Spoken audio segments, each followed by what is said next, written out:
Welcome back, everyone, to episode 14 of the CLG Faithful Podcast. I'm your host, Nefarious, and you know my co-host. I'm Artrin. How you guys doing? Alright, so let's just get right into it this week. Actually, it's been a pretty slow week in things of CLG news, but we're going to do our best, give you everything we got.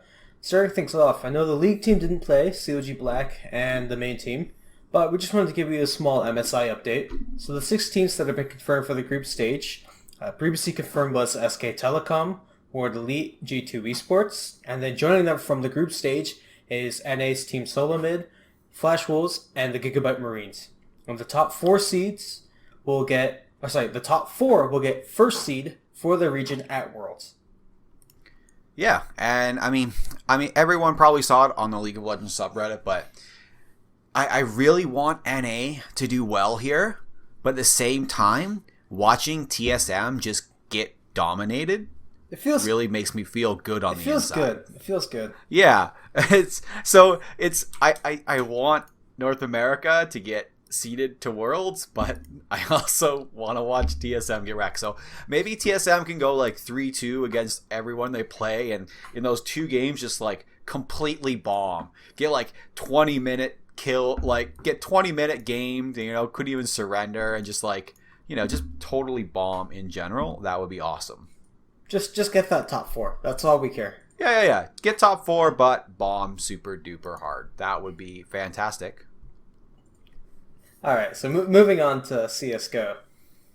Yeah, so as we said last week, one of the CLG versus NRG games ended up getting rescheduled, which happened earlier this week.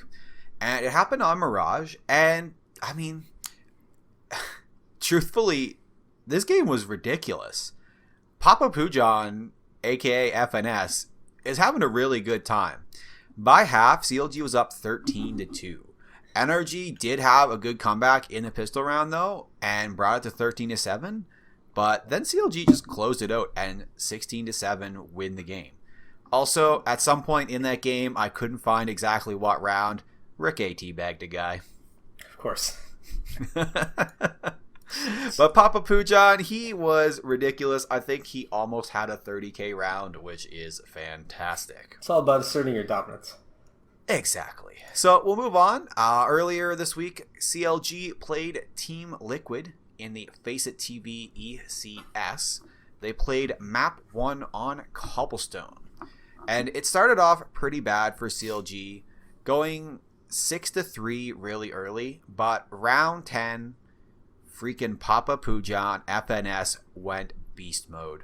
3 versus 5, he gets a couple of kills. Then his teammate sacrifices himself to give up where the last few players from Liquid were. And Mr. Pujan, holy crap, in a corner, picks off the last 3 Liquid members for that sweet ace, closing it out to make it 6-4. Unfortunately, not much else really goes well that half. CLG is down 11-4 by half. Cobble being a very T-sided map, however, they did make a pretty good comeback, bringing it up to about 12-12 at one point. But Liquid had a really good finish and ended up winning that round 16-12. We moved on to map 2, though, which was Cache, which is like a 180 compared to Cobblestone. You can really tell that CLG on Cache feel very comfortable as opposed to Cobblestone. They win the pistol round so hard and push it to 12-3 by half. Liquid got the second half pistol round, but CLG was like, oh well, whatever. They force by, win the round, the eco round, mind you, and from that point, boom, it's 16-14 for CLG. Like, not even a chance for Liquid. 16-4. 16-4. My bad. 16-4. Yes. So we'll move on. There's a new announcement about the CSGO Academy. Why don't you tell us a little bit about that, Nefarious? Yeah, absolutely. So COG has decided to pick up an academy team, and this academy team actually goes by the former name of Premier Rejects. And the team consists of, we're going to mess these up, but a Proto, Cardiac, Char, DJ, and MCS. And the coach will be Corey Ruin Hartog. So they're going to actually be working with the team remotely, with the organization remotely, but they will have access to all of the main roster's resources, which includes a strategic coach, player development coach, an analyst. So CLG is actually very much committed to fostering talent, and I think they plan great things for this squad. Yeah, that'd be awesome. Especially having a squad that, if someone ends up not being able to make it out to play, they can pull up a guy that is in active talks with the rest of the CSGO teams. Right, and absolutely. One other thing that is important is that, let's say one of the members of the main squad is injured or is unable to play for something. Would they be eligible as a substitute? How does that work with CSGO? I believe so. And whatnot? I'm not 100% sure on ECS on substitutes, but there are times where, I think it's just you have to field 5 men. You have your certain teams, and then if you don't have someone, you just have to have 5 people there. So I'm not 100% certain. I'm very sorry I didn't actually look that up. However, yeah, I believe that there's nothing too big. You might have to have them on a sub list, but I'm not sure if there's a limit to how many subs you can have. Okay. Yeah. All right. Well, so let's give you guys an update on Smash. Yeah, sure. Go ahead. Just to close things off with Smash, begin things off. Really tired today for some reason, apparently.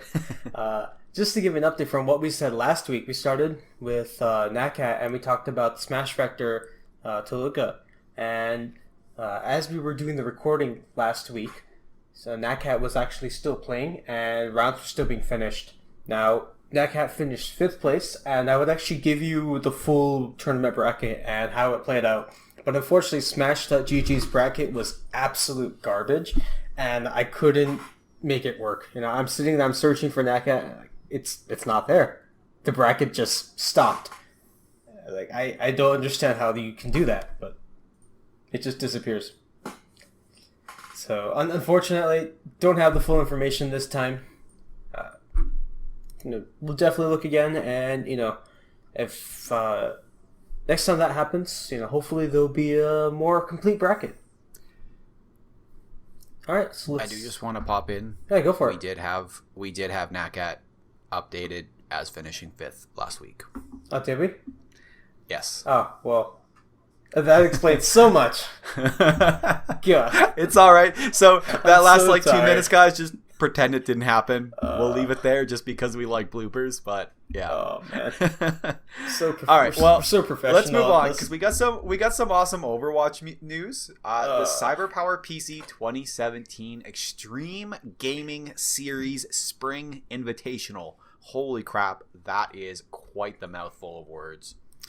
So CLG got to start right away in the quarterfinals, where they came up against a good rival in Immortals. How'd they do? Right, so they actually start off pretty strong, in which they go 2-1 on the first map on Eichenwald, and then they go 1-0 on Numani. And after that, they actually end up dropping 2 games, and they bring up the possibility of a reverse sweep. Those 2 games were on Lijiang Tower and on Hollywood. But then they bring it back, and they close it 4-3 in a classic CLG heartbreak, a heart attack, on Temple of Anubis. Couldn't be any better than having a CLG heart attack where we're thinking, oh god, FlyQuest. Oh, and then we didn't do that. I even said heartbreak too. I'm so tired today. Right. I'm sorry. So that means that CLG gets to move on to the semifinals, where they came up against Rise Nation. On map number 1, they 3-1 on Hollywood. On Lijiang Tower, though, they did end up losing 3-0. And then on the third map, it was Eichenwald again, so they won 3-2. And then on Hanamura, they won 2-1, meaning they only had to play 4 maps and 3-1 Rise Nation to move on to the finals. Right, and in the finals, they go up against Luminosity Gaming Evil. I love that. It just we're Luminosity Gaming Evil. It doesn't quite roll off the tongue, but not as well as Luminosity Gaming or just LG. Now they have to call them like LGE, which makes me think LTE. I don't know. All right. So how'd they do? So they actually lose the first map on Nubani 3-2, but then they take the second map on Lijiang Tower 3-1. Now after that, they go 2-1 on Eisenwald, and actually on Volshaka Industries, it's a 4-4, so they draw that. Now, unfortunately, they do drop the very last map on Jodrado, which is 3-2. So they lose that, and they fall to second place. But it was a hard-fought second place, so good job on the boys. Yeah, that's pretty good. They got the draw in Volskaya Industries. That's the second most favorable thing you could get, aside from winning, I guess. You don't give them the point. So that's awesome to hear. So CLG got second place at the Cyber Power PC 2017 Extreme Gaming Series Spring Invitational. Good Lord, that is a hard one to say. I am glad we have it written down. Yeah. Now, just one last thing I do want to mention is I would like to make an introduction, or at least have an introduction, for the opening of this podcast. So if anyone would like to help out with that, or has any quotes from that are particularly memorable from any of the games, for League, for example, there's always the faithful shall be rewarded, things like that. So if you've got any classic, memorable CLG moments, whether it be, even the new guys on the block with Overwatch, or it's CSGO, or whatever it is, let us know what you think should be in it, and we'd love to get some help in working on that. Yeah, thanks very much, guys, for listening. And this has been Artrin. And this has been very sleepy nefarious, apparently. With some alerts going off as well. Yeah, I'm sorry. You guys have a great night, and we'll see you next week. Yeah. Peace out. Later.